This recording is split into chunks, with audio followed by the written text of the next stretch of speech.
Halo teman-teman, selamat malam. Jumpa lagi bersama Om Ben di acara yang diadakan oleh komunitas PPC yang bernama Menyan Om Ben. Ya, bersama Om Ben di sini kita akan membahas sesuatu bahasan yang sangat sederhana, tapi mungkin menjadi pertanyaan dari banyak kita trader ya. Jadi hari ini Om Ben akan bahas sesuatu juga.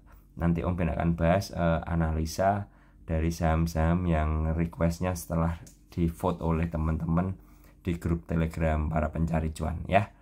Kembali lagi, tidak ada yang tak retak. Jangan lupa subscribe, nyalakan lonceng, like dan share video ini jika berguna buat teman-teman ya. Oke teman-teman, kalau kalian belum tahu tentang PPC dan mau bergabung, ini ada alamat Telegramnya para pencari cuan, kemudian ada Instagramnya, dan kemudian channel Telegram, YouTube ini ya. Oke, kita lanjutkan ya. Sebelumnya kembali lagi Om Ben mengucapkan selamat Idul Fitri 1441 Hijriah. Mohon maaf lahir dan batin dari segenap keluarga besar para pencari cuan. Nah, kembali lagi sebelum memulai, Om Ben akan memberikan pemberitahuan dulu bahwa ada grup PPC palsu, di mana ini yang asli hanya para pencari cuan saja, dan ini yang palsu. Bedanya ada angka 1 di belakangnya. Kemudian yang asli kalian bisa chatting, kalian bisa diskusi di sana. Yang palsu kalian tidak bisa chatting, tidak bisa diskusi di sana. Oke. Kemudian ini yang palsu ya, ada angka 1 di belakangnya. Ini palsu. Dan yang terakhir ini ada grup dari promo dari PPC. Kalian bisa lihat, kalian bisa tanyakan di grup. Kemudian PPC hanya menerima pembayaran melalui rekening BCA yang 10 digit ya, rekening tabungan saja. Satu hal lagi, PPC tidak memberikan investasi dan tanam modal bentuk apapun juga. Dan demi keamanan bersama, Om Ben juga tidak akan memberikan chat atau private message ke kalian. Jika kalian berminat untuk bertanya pada Om Ben, bisa chatting ke grup PPC tadi ya. Kemudian cara untuk join di grup PPC, jangan lupa karena ada mode verifikasi. Setelah kalian add para pencari cuan, kemudian tunggu ada kode verifikasinya, yaitu penjumlahan angka, misalnya 1 tambah 3. Kemudian kalian tinggal jawab aja 4. Setelah itu kalian bisa bergabung di komunitas PPC ya. Kembali lagi teman-teman, jangan lupa PPC tidak pernah menawarkan investasi dan tanam modal dalam bentuk apapun juga ya. Hati-hati ya, ini benar-benar hati-hati karena beberapa teman menanyakan hal yang sama. Jangan sampai kalian tertipu karena PPC dan Om Ben tidak bertanggung jawab atas kerugian yang terjadi ya. Oke, kita mulai pembahasannya. Pembahasan pada hari ini adalah tragedi saham, dijual naik, dibeli turun ya. Ini banyak ditanyakan mesti teman-teman akan banyak bertanya, kenapa sih saya beli saham malah turun ketika saya hold, kemudian saya jual malah naik. Nah, sebelumnya kalian harus mengerti bahwa dalam saham itu ada pembeli dan ada penjualnya, seperti itu ya. Jadi kalian perlu ngerti bahwa kalian membeli saham dan menjual saham itu ada bersama-sama dengan banyak trader-trader yang lain yang ada di seluruh Indonesia, bahkan di seluruh dunia yang trading di bursa saham Indonesia. Nah, dasar dari pembelian itu kalian harus ngerti. Kenapa sih kalian beli saham? Kenapa sih kalian harus jual saham? Yang paling simpel adalah kita memakai yang namanya support dan resisten. Oke, di sini Om Ben akan gambarkan. Ini adalah contoh pergerakan saham ya. Pergerakan saham seperti ini ya. Nah, seperti ini. Nah, ini bisa dikatakan sebagai support ya. Ini support dan ini resisten. Mungkin singkat resist aja. Nah, kalau sebuah saham bergerak dari ke atas lalu mentok ya, dia di atas, dia akan turun kembali. Nah, kemudian akan mentok lagi, kemudian dia akan naik lagi mencoba, dan seperti ini. Ini misalnya saja ya. Nah, permasalahannya adalah teori yang paling sederhana adalah kita membeli saham di dekat support ya. Nah, ketika dia sudah memantul di bawah ini dan dia ketika naik turun memantul, kalian beli di sini. Ini kalian buy ya, kalian buy. Kemudian dia naik, dia mungkin akan mentok lagi seperti itu. Biasanya orang akan menjual di sini ya, seperti itu. Jadi orang akan membeli di support, buy on weakness, dan akan menjual di resisten, sell on strength. Nah, permasalahannya adalah tidak sesimpel itu. Setelah kalian mengetahui support dan resisten dari sebuah saham, kalian harus ngerti apa yang namanya momentum. Ya, kembali lagi, Om Ben di sini tekankan bahwa Om Ben adalah seorang momentum trader, di mana Om Ben hanya akan masuk ke saham-saham dengan momentum yang baik atau dengan momentum yang naik, seperti itu ya. Nah, kembali Om Ben ulang lagi seperti ini sahamnya dia memantul ke bawah. Nah, seperti ini ya. Nah, kebanyakan kita beli sahamnya di sini ya. Kita melakukan pembelian dan kita melakukan penjualan di sini. Ya, kita melakukan penjualan di sini. Jadi kesalahannya adalah ketika kalian buy dan sell itu kalian tidak mengerti yang namanya momentum, seperti itu. Nah, ada beberapa saham di mana memiliki momentum yang naik. Artinya apa? Artinya bandar atau penggerak harga memiliki dana yang lebih besar daripada pembeli, seperti itu ya. Artinya apa? Kalau dana pembelinya ini lebih besar ya, dana buy-nya itu lebih besar daripada dana sell, sahamnya tentunya akan bergerak naik. Setelah dia mencapai ke resisten ini, dia akan jebol ke atas, seperti itu. Nah, kebanyakan orang sellnya di resistennya ini tanpa memperhatikan adanya momentum atau pergerakan bandar, seperti itu ya. Jadi Om Ben ulangi lagi, ketika ada saham bergerak, dia mentok ke resisten, dia turun lagi ke support, dia naik ke resisten lagi ya. Kebanyakan orang akan sell di sini ya, buy di sini. Ini teori yang lazim. Nah, tapi ketika pembelinya, buyernya itu lebih besar daripada sellernya dananya, maka saham ini akan bergerak seperti ini. Nah, ini namanya breakout ya, breakout dari resist. Nah, permasalahannya adalah biasanya teman-teman kalau sudah sahamnya naik ke atas, kecenderungan orang tidak berani membeli, seperti itu ya. Jadi psikologisnya seperti itu. Padahal yang Om Ben perlu tekankan adalah ketika saham itu bergerak barusan break dari resist seperti ini adalah sebenarnya ini adalah titik entry yang paling baik, seperti itu ya. Ini adalah titik entry untuk buy ya, dengan stop loss di resisten ini. Jadi semisal ini 1000, ini 900. Jadi ini dia jebol ke atas, misalnya ini 1015. Nah, paling gampang adalah kita buy-nya di 1015 dengan stop loss di bawah 985. Ini biasanya seperti itu. Jadi kenapa teman-teman bilang kalau aku jual saham malah naik? Bisa jadi teman-teman jualnya di area resisten saham tersebut ya, dimana ketika teman-teman jual ternyata momentumnya naik, ternyata bandarnya malah masuk. Jadi yang mengangkat harga itu bandarnya, kemudian retail pada jualan, bandarnya benar-benar serius diterbangin saham itu. Itu yang terjadi ketika teman-teman jual saham kemudian malah naik sahamnya ya, seperti itu.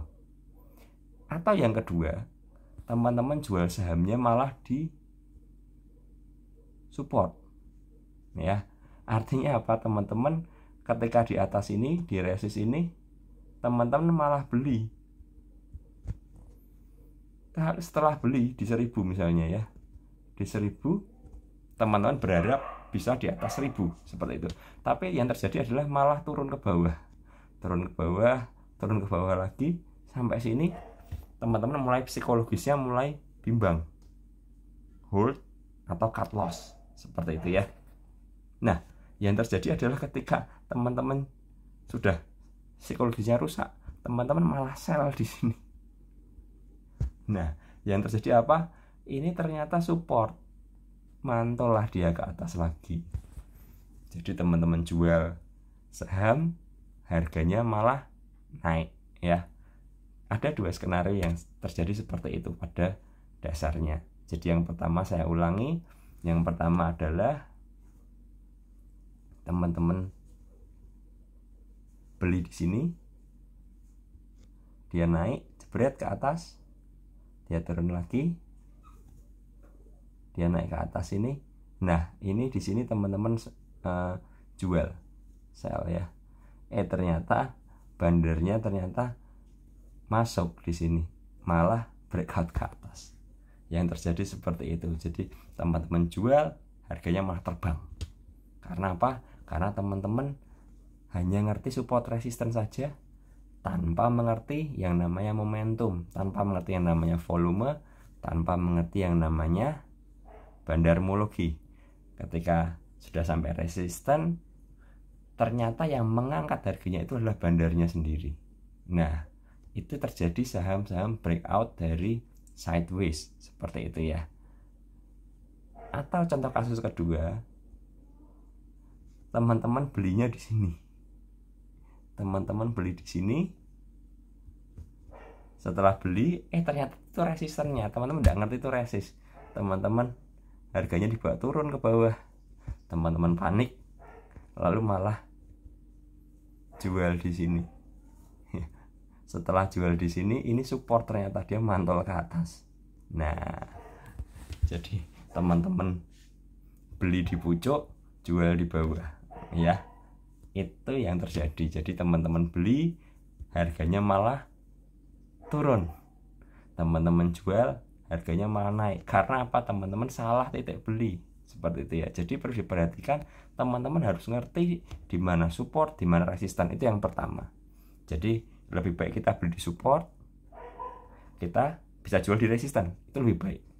Tapi bisa juga kalian beli support sampai ke resist, kalian perhatikan momentumnya seperti apa. Kalau momentumnya masih naik, bisa hold seperti itu ya. Jadi kasus yang terjadi yang paling sederhana adalah kita menjual saham-saham di mana saham-saham itu ternyata bagus, ternyata saham-saham itu breakout. Kita menahan sebuah saham, ternyata saham itu momentumnya turun seperti itu.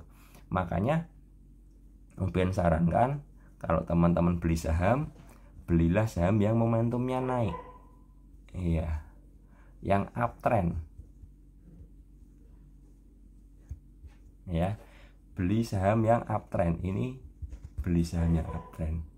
Nah, kebalikannya adalah hindari saham yang downtrend. Ini downtrend ya, hindari saham-saham seperti ini. Itu saran dari Om Ben. Kecuali teman-teman memiliki kemampuan fast trading yang bagus, itu beda lagi. Jadi bisa beli di sini, lepas di sini, dan tunggu lagi beli sini, lepas di sini. Tapi buat teman-teman yang belum mengerti soal fast trading, lebih baik hindari saham-saham yang downtrend. Ingat, saham yang turun belum tentu saham itu murah. Karena kalau saham itu sedang dibuang bandar, ya berarti saham itu adalah saham murahan. Seperti itu ya teman-teman. Jadi pada dasarnya adalah kembali dijual naik, dibeli turun, itu karena kita tidak ngerti posisinya. Kita membeli saham di mana, kalian harus ngerti support, kalian harus ngerti resisten. Itu yang pertama. Yang kedua, kalian harus ngerti momentum dan bandarnya. Bandarnya kemana ini? Seperti itu ya teman-teman. Jadi saya harap teman-teman di sini ngerti, jangan membeli saham yang ada di resist, tapi belilah saham yang di support ya. Beli di support, kemudian bisa jual di resist atau beli di support sampai resist. Perhatikan ini bandarnya masih ada atau enggak, bandarnya masih gerakin atau enggak. Kalau enggak ada bisa lepas. Atau satu lagi, beli saham di support tapi ternyata saham itu saham buangan bandar, makanya jebol support, akhirnya teman-teman nyangkut karena teman-teman enggak pasang stop loss. Seperti itu ya. Jadi kasus saham dijual naik dibeli turun itu adalah murni kesalahan dari pembeli dan penjualnya, karena enggak ngerti posisinya di mana resist support, enggak ngerti posisinya di mana momentumnya. Seperti itu ya teman-teman. Oke, pembahasan soal dijual naik dibeli turun saya harap teman-teman mengerti.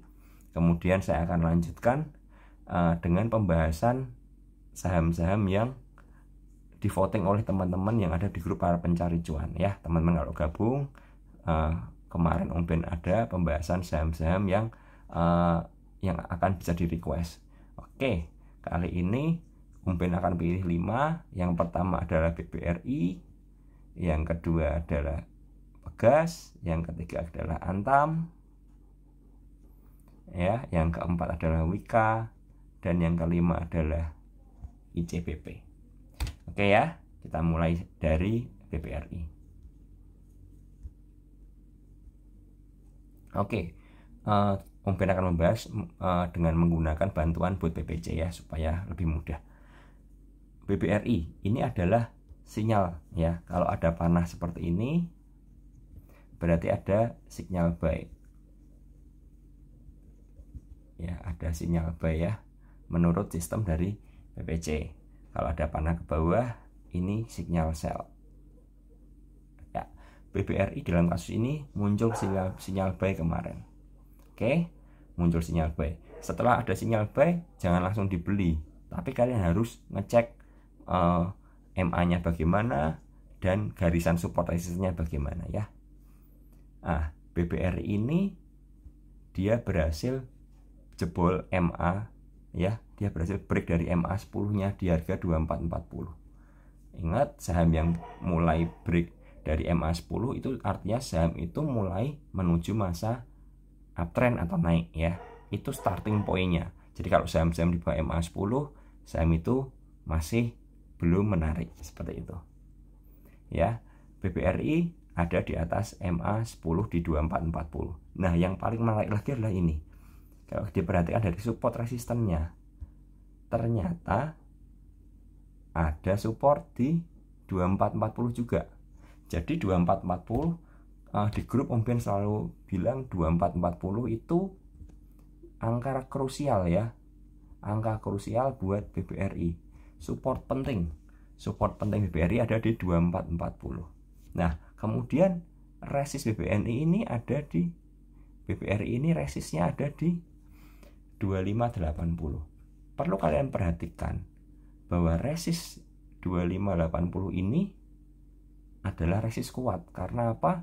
Resist ini ada terbentuk 1 kali pantulan, 2 kali, 3 kali, 4 kali.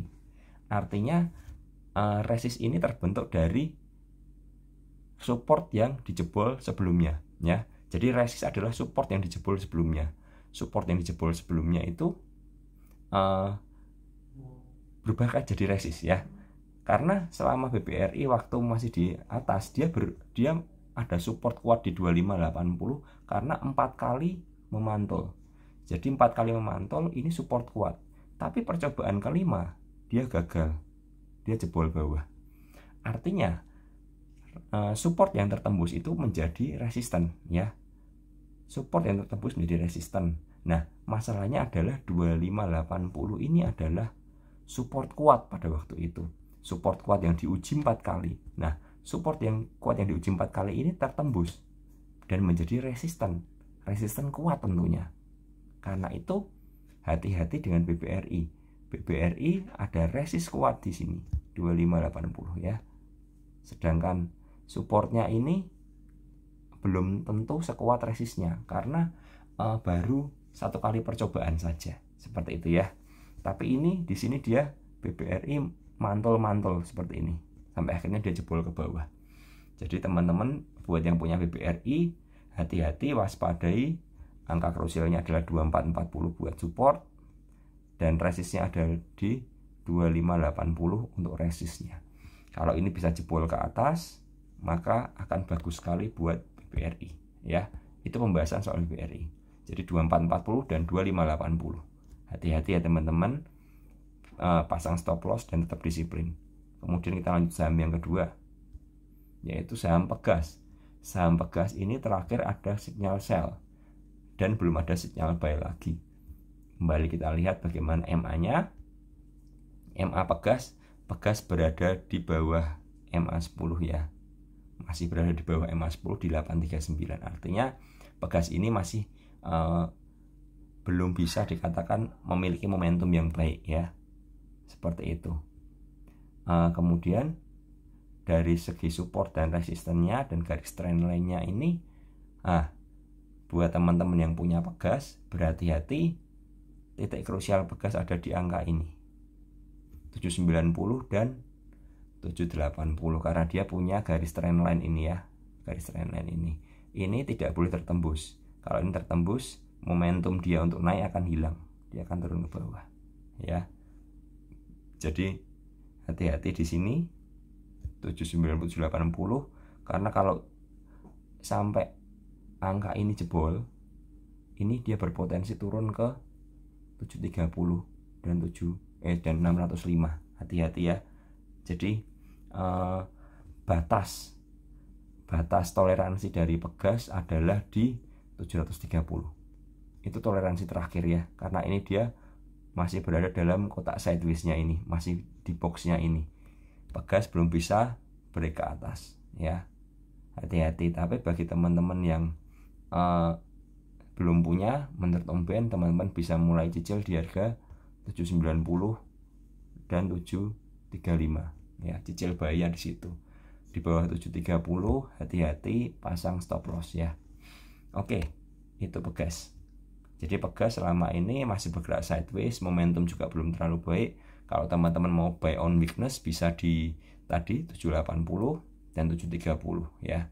Ingat, jangan beli saham di resist. Nanti teman-teman beli harganya turun ya, seperti itu ya.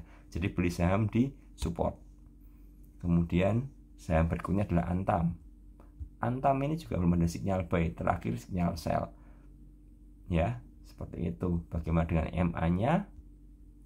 MA-nya cukup bagus karena Antam ini terjaga di area MA10 ya. MA10-nya ada di 522, harga Antam 520. Jadi dia kalau kita lihat di sini memang masih terkawal dengan MA10-nya.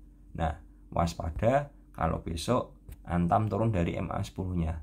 Tapi di bawahnya masih ada MA50 di 490. Jadi 490 secara MA itu pertahanan terakhir dari Antam. Seperti itu. Kemudian kita lihat ya, ini Antam masih bergerak sideways dengan ada dua trendline di sini dan di sini. Nah, ini kalau diteruskan bisa bentuk pattern yang bagus sekali ya. Tapi ini adalah pattern yang menentukan. Jadi dia menentukan apakah dia bisa jebol ke atas atau jebol ke bawah. Seperti itu ya.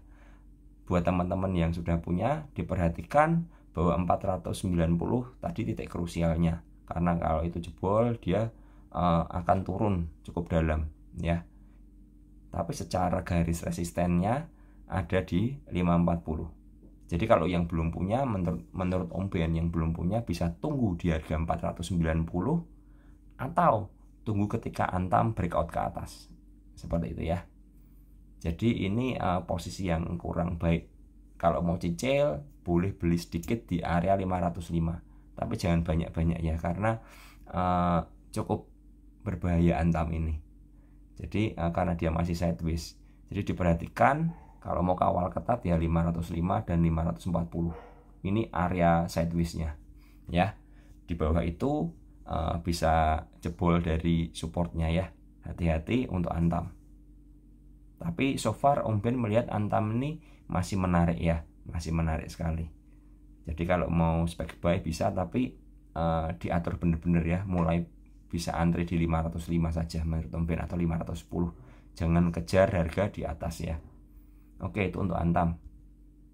Kemudian Wika ini muncul sinyal buy ya.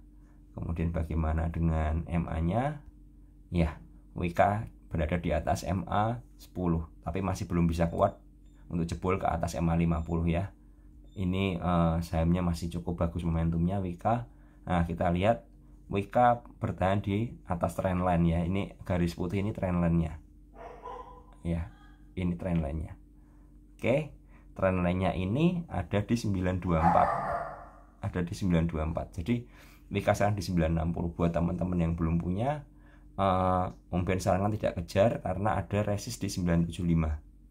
Jadi bisa beli ketika dia jebol 975. Dan ada resist lagi di 1005. 1005 itu resist terakhir di mana Wika tidak bisa jebol ke atas. Kalau mau aman, benar-benar aman, lebih baik beli Wika di atas 1005 ya, karena 1005 dia potensi up-nya tinggi sekali. Seperti itu. Nah, kalau mau buy on weakness bisa beli di area 925 ya. Jadi bisa beli di 925 buy on weakness ya, atau beli ketika breakout di 1005. Oke, hati-hati karena ini juga sahamnya masih bergerak dalam box. Jadi saham ini belum benar-benar breakout ya.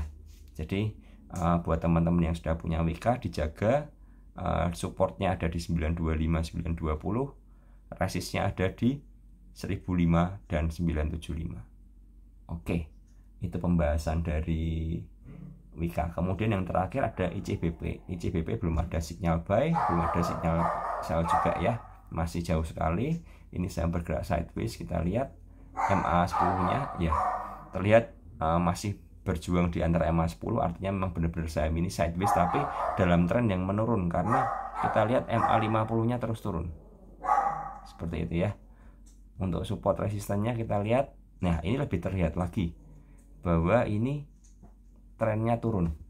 Jadi buat teman-teman yang punya ICBP harap hati-hati ya, karena ICBP ini, kalau memang ICBP ini mau bagus, dia harus jebol trennya ini ya, garis tren yang putih ini dia harus jebol ke atas. Garis tren ini ada di sekitar 9785 ya. Kemudian masih ada resist, ada 2 resist itu. Kalau dia bisa jebol di atas 9900 akan sangat bagus buat ICBP. Supportnya jauh di bawah, supportnya di 9500 dan 9275 ya. Ini area supportnya di sini ya. Jadi yang punya saham ICBP hati-hati karena ini dia masih belum kuat, trennya masih menurun ya. Saran Om Ben kalau mau beli saham ini bisa beli buy on weakness di 9.300-an atau di atas 9.900 sekalian ya. Itu untuk saham ICBP. Oke teman-teman, itu 5 saham yang sudah Om Ben bahas. Nah, jangan lupa kalau teman-teman pengen ngerti soal bot, soal promo harga, bisa kontak ke Encing Montong ini ya. Oke teman-teman, sekian dulu hari ini. Tiada yang tak otak, tiada analisa yang sempurna ya. Jangan lupa like, subscribe, dan share channel ini. Selamat malam, kita jumpa lagi dalam pertemuan berikutnya.